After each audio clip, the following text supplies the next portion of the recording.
Well, that about does it for our deep dive today. Activism in video games.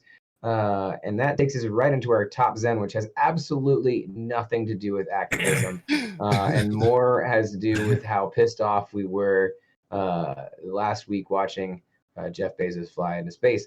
Finally, we'll answer the question that's been on everyone's mind. If Jeff Bezos is so rich, why did he make his spaceship look like a dildo? Especially when there's so many cool spaceships to choose from. Like, he's got a lot of money. He could choose any cool spaceship to choose from, and he chose a fucking dildo. So many, in fact, that we made a list. What a shocker. So, as Kev said at the beginning, here's our top 10 favorite spaceships we'd love to see Jeff Bezos blow up in. And I'm starting off with number 10, the Planet Express, also known as Bessie in later episodes of Futurama. This electric mucus colored vessel was built by Professor Farnsworth. Good news, everyone. You beat me to it, damn it.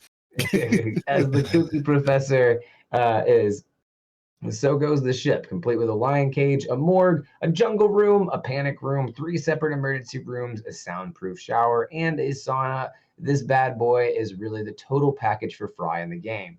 Did you know that this ship was designed with an overbite just to look like all the other characters? I didn't know that. I did not know that, why. but now I see it. No, right? I noticed the design, but I didn't know that it was made so it could be like the other characters, though. That's genius. That's brilliant. Yeah. Wow. Planet Express definitely deserves that number 10 spot. What do you guys think? Oh yeah, for sure. I'm glad it's on the list. Every time I see that ship, I automatically like the opening credits for Futurama start. Yep. Mm-hmm. Yeah. Like a little cameo in the background they play every now. There it is. There it goes. Yes, love it. Yep. But it's not as legendary or as iconic as number 9. Well, maybe not as iconic, because the number 9 is one that kind of gets forgotten. But when you think about it in this list, it definitely belongs. What's number 9 on the countdown, Kev? Yeah, number 9, we've got the RLS Legacy, a literal pirate ship, solar-powered. RLS says it stands for Royal Lightship, but it's actually a nod to the author of Treasure Island, Robert Louis Stevenson. The ship survives a literal black hole and takes Jim Hawkins from Crescentia Spaceport all the way to Treasure Planet. How badly did Treasure Planet fuel your space pirate fantasies as a kid, Dodd? Oh man, big time. Big time. That was where I decided like where my ideal fantasy lore is. Yeah, I think it's so cool of the idea of a ship that sails through the space, like having solar panels as the sails, because you don't need to be aerodynamic in space. That's one of the big things. Like, you need to be aerodynamic to be on land. But there's no air in space to be aerodynamic for. Right. So if you have a giant ship that you just pushing through space that's collecting energy from giant sails, that kind of makes sense in a way. It's actually a theoretical thing that some aeronautics engineers and physicists have thought about, where they use like sails, and basically the light, the photons from like the sun are just radiation in general, actually bombard the sails enough. So think of it as like space wind, if you will. And as you know, in space, the object keeps moving. It keeps moving forever until something else hits it. So you just keep gaining up speed and speed and speed. And that's an actual legitimate theoretical propulsion system that some scientists are proposing. I want to see it, dude. So yeah, it could be a thing. You're like on a ship, like, hoist the solar sails. Yeah, no, absolutely. Like, flying out. Yes, that would be so cool. I'm gonna play Sea of Thieves after this. I'm gonna play Sea of Thieves for sure. What if they did a space Sea of Thieves? That's what I want. I want that so bad. They talk about this Star Wars open world game, and I'm thinking. I guess that's kind of how No Man's Sky was trying to be. I don't know. Mm-hmm. Oh God, no! I'm good. I'm good. It's too overwhelming. Too much.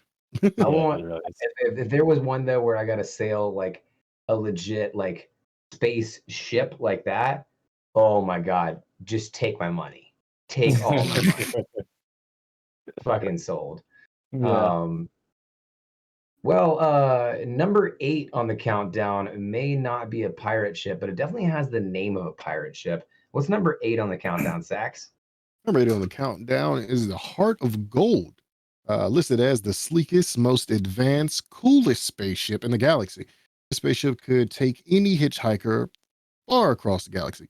featuring the most unique features on this list, like the infinite improbability drive, the genuine people personalities that will have doors open with disrespect so strong that you'd fight the hinge. So, who is your favorite character on board, and why is it Alec Rickman and said name robot named Marvin? Someone please tell me why. Yeah, I mean, Alan Rickman as a sad robot named Marvin is a pretty good pick. So Yeah, I I don't mean, think. it is. Also, that's It's my also not favorite. another non-aerodynamic spaceship. There, it's just a ball. And It is. it's just So it's good. it's fantastic. It's a Just look at baseball. it. And I I want to like the bowl it. non-aerodynamic ones because I think again they're my favorite because you don't need that in space. I feel like you utilize more space if you had a round spherical ship, right? Yeah. Like as Yeah, opposed to just like a triangle. I think so too. Yeah, I think there's several levels that you could Yeah. have that you wouldn't be able to have in the ship structure. It doesn't look great. I'm not gonna lie. It's not like aesthetically pleasing, but it makes sense. It seems practical. Yeah, I feel like I you can got get a lot of distracted with stuff it. on it, and it's the like the Dr. Seuss of spaceships, you know. There It's you not go. just got like the like you know you have stuff on Star Trek that's like just fantastical and whimsical and stuff like that, but like you don't have an improbability drive on something like Heart of Gold is just it's wacky and kooky, you know. Right. Yeah. So I think that that's just a really a good pick for the countdown, honestly. Um, in my Indeed. opinion. But not as good as number 7 on the countdown, and that wouldn't be we would be remiss if we didn't mention one of my favorite space pirates out there, Star-Lord, with the Milano. Star-Lord's original ship in Guardians of the Galaxy, and the one we see on screen is basically Peter Quill's Millennium Falcon, beat up and constantly shit on by the crew for being old and dirty, but still an absolute beast among the stars. Originally a Ravager looting and piracy ship, Quill has been piloting Milano since he was 10 years old, and it's actually named after Quill's childhood crush, Alyssa Milano. If you have, Nice. if you had a spaceship at 10 years old, would you have ended up? What would you have ended up naming it? Oh man, oh. Oh God. If I was 10 doing years up the old. same thing, it would be either the Haley or the Williams.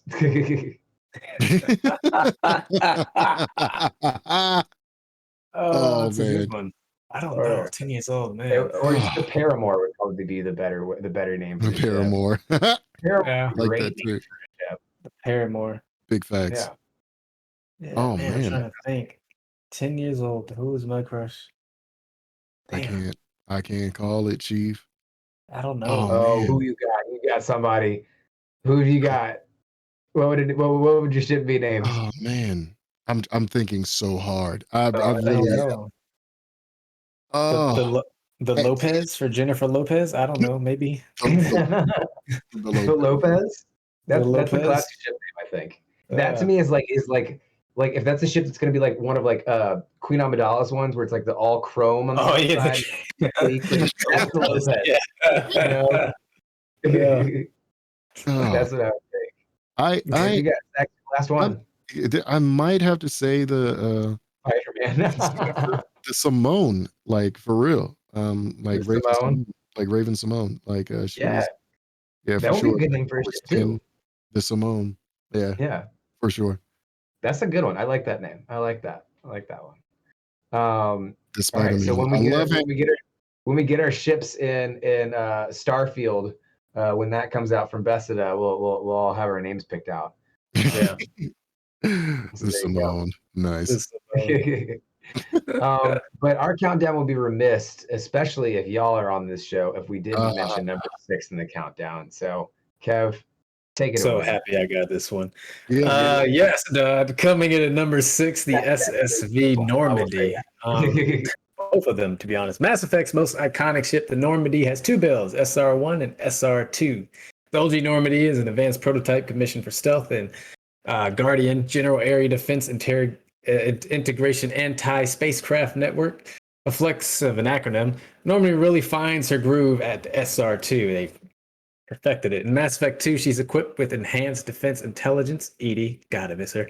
And in Mass Effect 3, she's given an onboard AI that makes her a full crew member.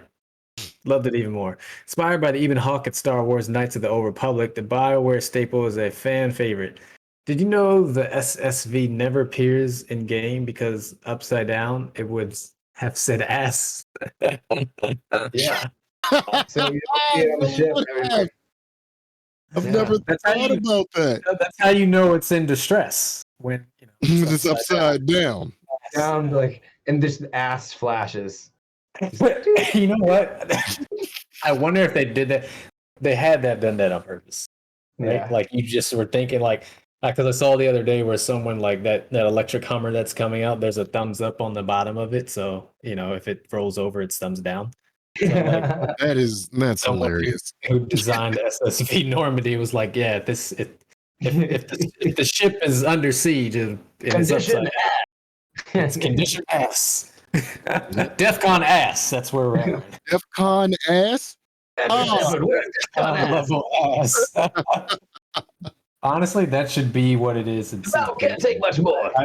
I vote that we have our call sign, the ass, the SSV, whatever. So that way, when we sink, it's ass. Situation is ass. Just or ass out. Condition is ass. All right. Well, we got Mass Effect in there, but we haven't hit the anime yet. So, Sax, what's number 5 on the countdown? Number 5 on this countdown is the Bebop. The Bebop is more than just the main ship in the Cowboy Bebop. It truly acts like a character on the show.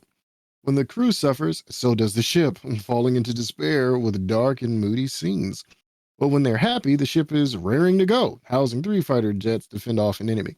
A source of both rest and conflict, releasing its own villains. I see you, crab monster on the fridge, and helping Jet, Spike, and Gru escape any harm. It's no surprise the ship has such an iconic build, as it was originally produced with Bandai Toy Company as a sponsor or the purpose of selling spaceship toys.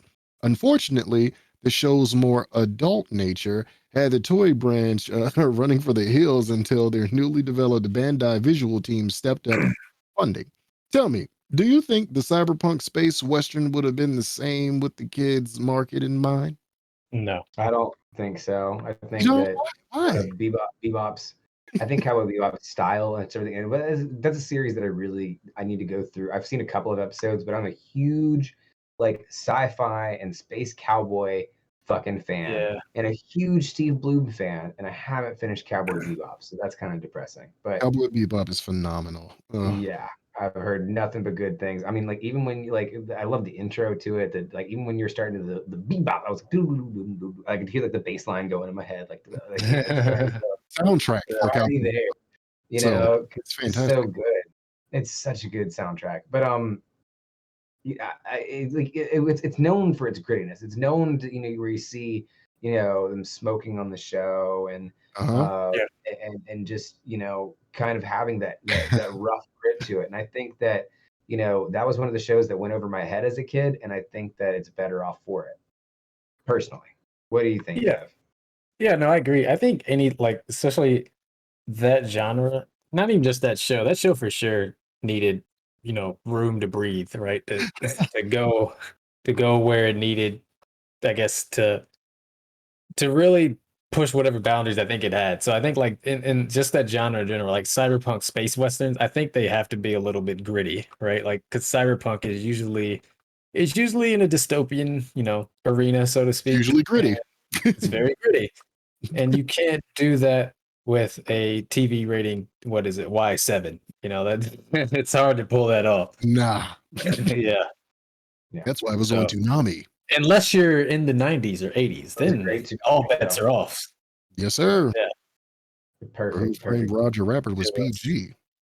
Oh my God, Gremlins was PG. Yeah, no, we were correction from last episode. Sax pointed it out in chat, but we never pointed it out on the show. Who Framed Roger Rabbit is PG. We thought it was way higher level than that. No, definitely PG. Yeah. Just an asterisk there. We got that one.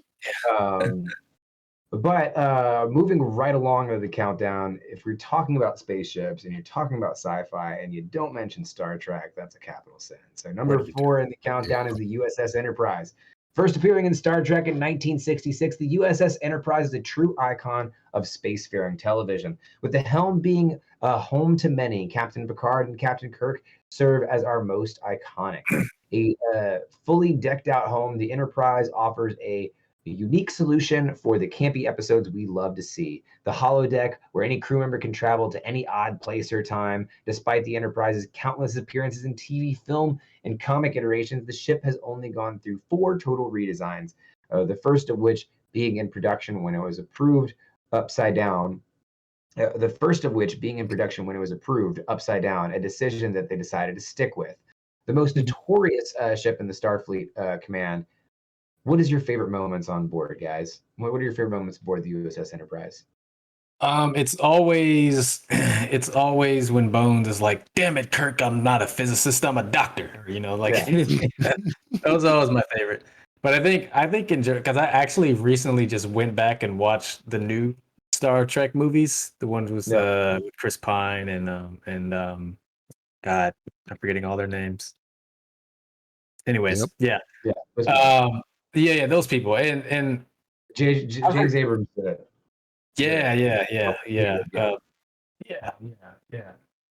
Zoe Saldana, that's her. She's in it. There you go. Actually had a really stellar cast when you think about it. Keith Urban. Now these names are coming to me. Anyways, yeah, I think those are always my favorites, right? And then just like the bullshit that Kirk tries to, pull, like he's always shooting from the hip, but somehow it always works out, right? Like, like the whole. I mean, it wasn't necessarily on the Star Trek, but just like when they were doing the Kobayashi Maru, and Spock is like, it's not supposed to be solvable. You're supposed to, figure out how you respond in an unwinnable situation. And Kirk's like, I don't believe in unwinnable situations. Really, My favorite situation is every time that Riker tries to sit down on a chair because he can never sit in a chair properly. He's always got to do something weird with it, no matter where the chair is or how it is, which he doesn't realize it. And I don't think it was intentional, but that's big bisexual energy. Big, but you can't sit in a chair right. Just never sit in it. It's big bi energy. Just saying. Not saying he was bi, but that just put out a lot of big bi energy. Signals and alarms. Signals, they're there. But Sax, what is your favorite moment on the Enterprise before we move on? Don't have one. Don't have one? Not a big Star Trek fan, man. Unfortunately, maybe that's because you're a Star Wars fan. Yeah. And so we've had Star Trek and Star Wars on the countdowns before, and Star Trek got ahead of Star Wars, so we've had to even it out with this countdown. So tell them what number 3 on the countdown is.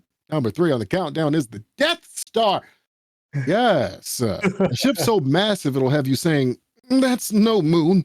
This Star Wars monster is a loading dock for the Empire, and nearly 2 million people, 600K plus troops, 200 pilots, 78 K support, and 26K stormtroopers and their families. The comic book account shows it had malls, parks, and rec zones to function like an entire country, powered by Kyber crystals, the same to fuel lightsabers. The Death Star has a super laser with enough energy to blast through entire planets, garnering the nickname Planet Killer. Its major weakness, the center seam stitch trench that leads directly to the exhaust ports. Unfortunate. How do you think the Death Star holds up to the Millennium Falcon in fandom? Yeah, so it was a debate on the Star Wars pick, what gets the biggest space vehicle. And I think the Death Star is one that was really unique for its time. No one thought about like a giant space planet kind of thing, or a spaceship that was a giant planet kind of idea. It was a giant laser attached to it. And it's only been emulated since, right? They tried to do Death Star 2 in like the sequels, and like, oh, we got a bunch of Death Stars, oh, we got a bigger Death Star, And so the idea has been chased over and over, but like nothing was nearly as threatening and as ominous as the Death Star. And it created its own atmosphere, So what do you guys think? How does it hold up to the Millennium Falcon? And Millennium Falcon is the classic ragtag, starfighter ship. It's kind of like the good guy UFO. Right, And 100%. Never thought of that. I think you have to put it on like the. Don't get me wrong, the Millennium Falcon's iconic, and I mean, if you're asking me which one I'd take, I'm taking the Falcon all day. Obviously, Yeah. I don't, Yes, you know. sir. But the Death Star just, I think it commands respect. I Right. think that's why. I think that's why you have to take it, right? Like, there is Right. no Star Wars movie without the Death Star, really, because there's. I mean, they have to defeat it twice. Right. Yeah. If I'm thinking down to like which one I'm gonna pick as a vehicle I want to operate, obviously I Right. want to operate Right. the The Millennium Falcon, Falcon. for Get out sure. of there. Yeah. You know, there's Right. the Death Star. You know, that's like it probably doesn't move very fast. I would assume. Yeah. Yeah, I And don't I think don't have so too either. many business destroying other planets. You know, I'm not in a big galactic, dick swinging competition like Darth Vader. You know. For sure. Yeah. Um, so but I think that the Death Star, if you're going to look at different ships that kind of really shaped up things, and ships that we'd love to see Jeff Bezos blow up in, I think Death Star is It's a one. Death Star. You know, It's definitely one of the more unique ships on this list for sure. There's not, I think they're all unique, but some of them, you could kind of blend. You're not going to forget what the Death Star looks like. yeah. Yeah. And speaking of unique ships, one of the most unique sci-fi series out there comes in at number 2, because if you're going to talk about spaceships and you don't talk about the one with some of the most attitude out there, it's number 2 on this countdown. What's number 2 on the countdown, Kev? Right, Dad. Number 2 on the countdown is Serenity. Described by Joss Whedon as Firefly's 10th character, Serenity has lived well past its too short lifespan on the show. Having made appearances in Battlestar Galactica, the miniseries, and the Star Wars webcomics, it's no surprise that fans have become so attached to the starfaring vessel. Being the source of the name of the show, this Firefly-class transport ship was sourced from a used shipyard to make some money for Mal and Zoe after the future Civil War. While every other character makes a point to shit on Serenity at every turn, this load of worthless parts, unattractive garbage transporters was the home of many of favorite space pirates with endearing traits on only a pure millennial could attach onto. What would you do for the Klondike bar that would bring back Firefly for more seasons? Uh, I don't know. I think at this point, who do you put at the helm? Josh Whedon? Yeah, Yeah, that's that age, Uh, yeah. Yeah. one of the things I do like about Serenity, though, is the series is called Firefly, and Serenity Yeah. looks like a firefly. You know, Yeah. that was Maybe something J.J. that Abrams could take over. I think he'd do it. He does maybe space J.J. things Abrams well. could take over Yeah, it. J.J. Yeah, Abrams is the man. yeah. So Can't believe I'm saying that after Last Jedi, but look how far we've come. Well, yeah. Look. He's had some misses, but Yeah. he's still got Westworld under his belt. He's rebooted Star Trek, Cloverfield. Sax, have you Mhm. ever Don't miss. got a chance to check out Firefly? Actually, I've never got a chance to get into Here we any go. of this, Check it out. One unfortunately. season. Just one season. I need to check it out. It's Yeah, literally just one season. Okay. You yeah. need to check it Okay. out. So Yeah. just got to check it out the one time. All right, for the one time. I might have to Yeah. do it. It'll be on my bucket list of things to do. It's an epic one, and it's It an makes no easy buy. sense why it got canceled. It makes no sense why it got canceled. Yeah. Yeah. But it is absolute. Had to make it on that list because it just got so much attitude. And Sax, once you get a chance to check out Firefly, I think you'll agree with me too. Okay. Yeah, for sure. I'm looking forward to it. Give me something new to view.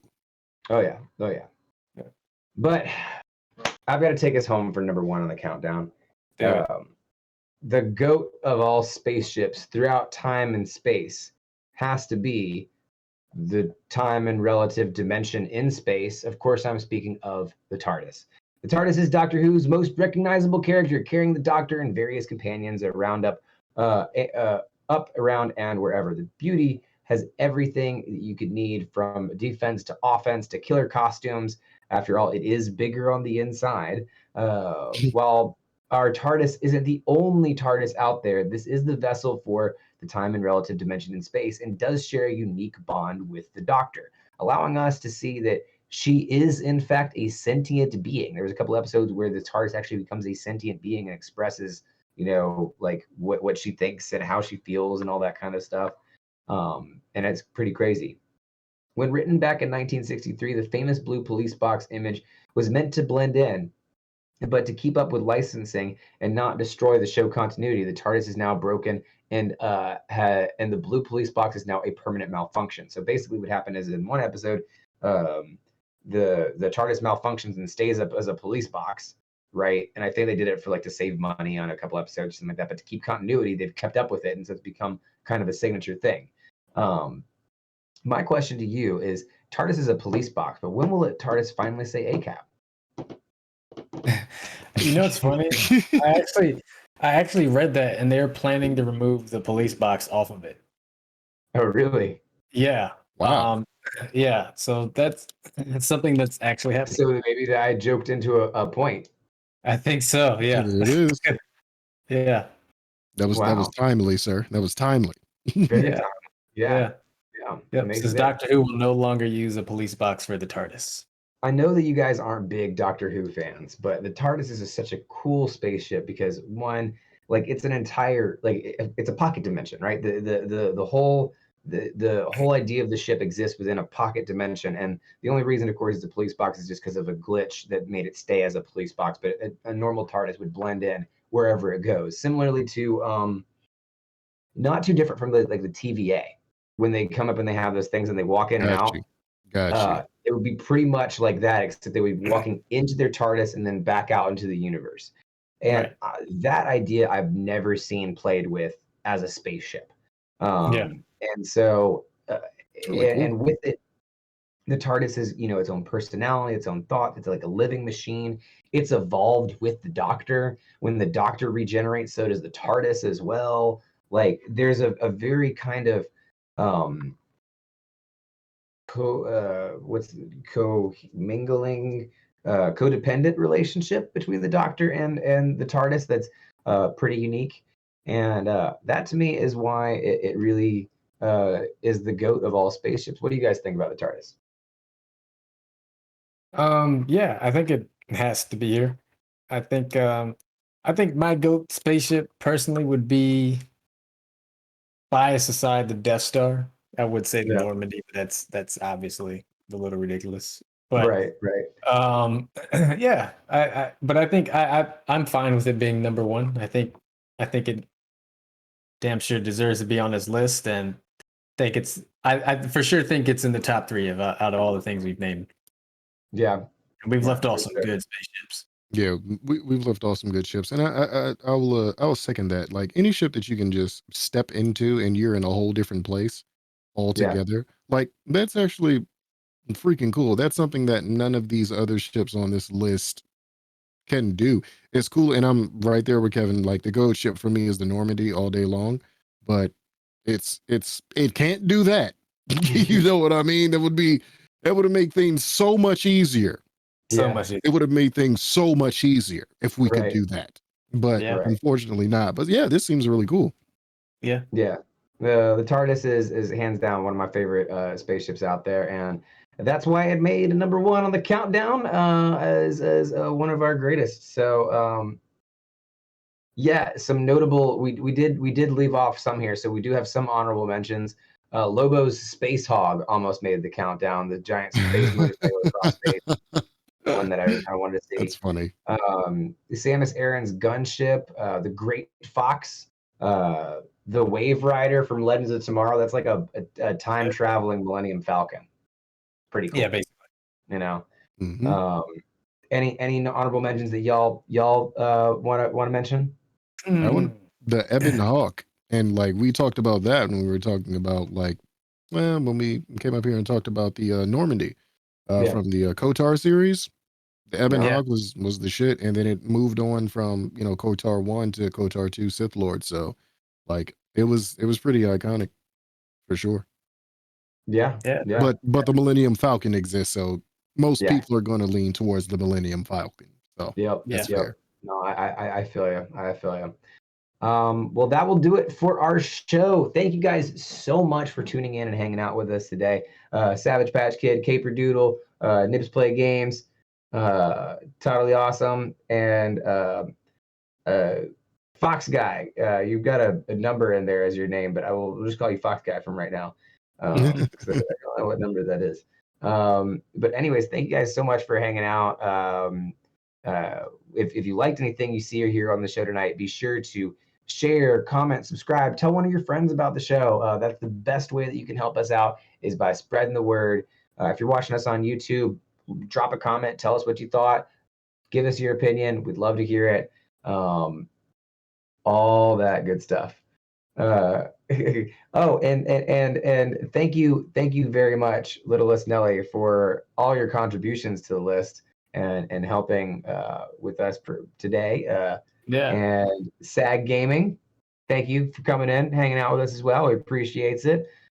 Big shout out to our moderator, Littlest Nelly, and our video producer, Cape, and all of our followers and everyone for the support. If you're looking for any of us, if you want even more of us, you can find me at Respane on Twitter and Twitch. Kev, where can they find you? Totally awesome. And Sax, what about you? Find me on Instagram at Javen Shepherd and find me on Twitch at _fattest_sax. Yeah. All right. That'll do it for the show. Thank you guys so much. We'll see you guys the same time, same place, probably 2 weeks from now. But right here on Geek Life Live. Until then, there's more Free Game Fridays and Saturdays, and maybe even more stuff to come in the future. So stick around, join the Nerd Herd, do all the things. We'll catch you guys next time. Catch you later. Bye. GGs. Bye, guys.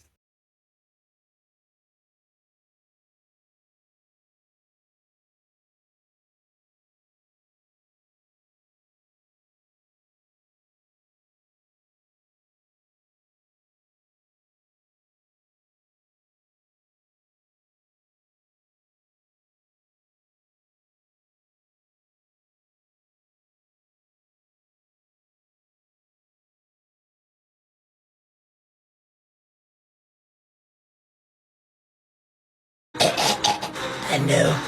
Luke is your son, but you can still be my daddy.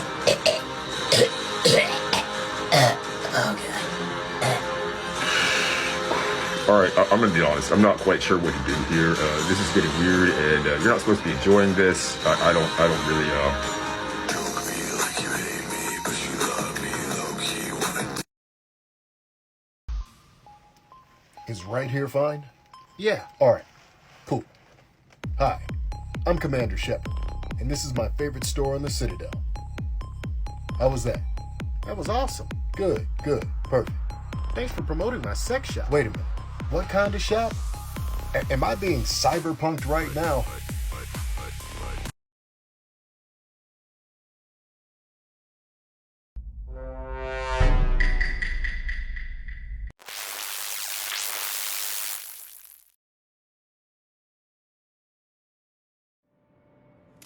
And now, a message from Gollum J. Trump.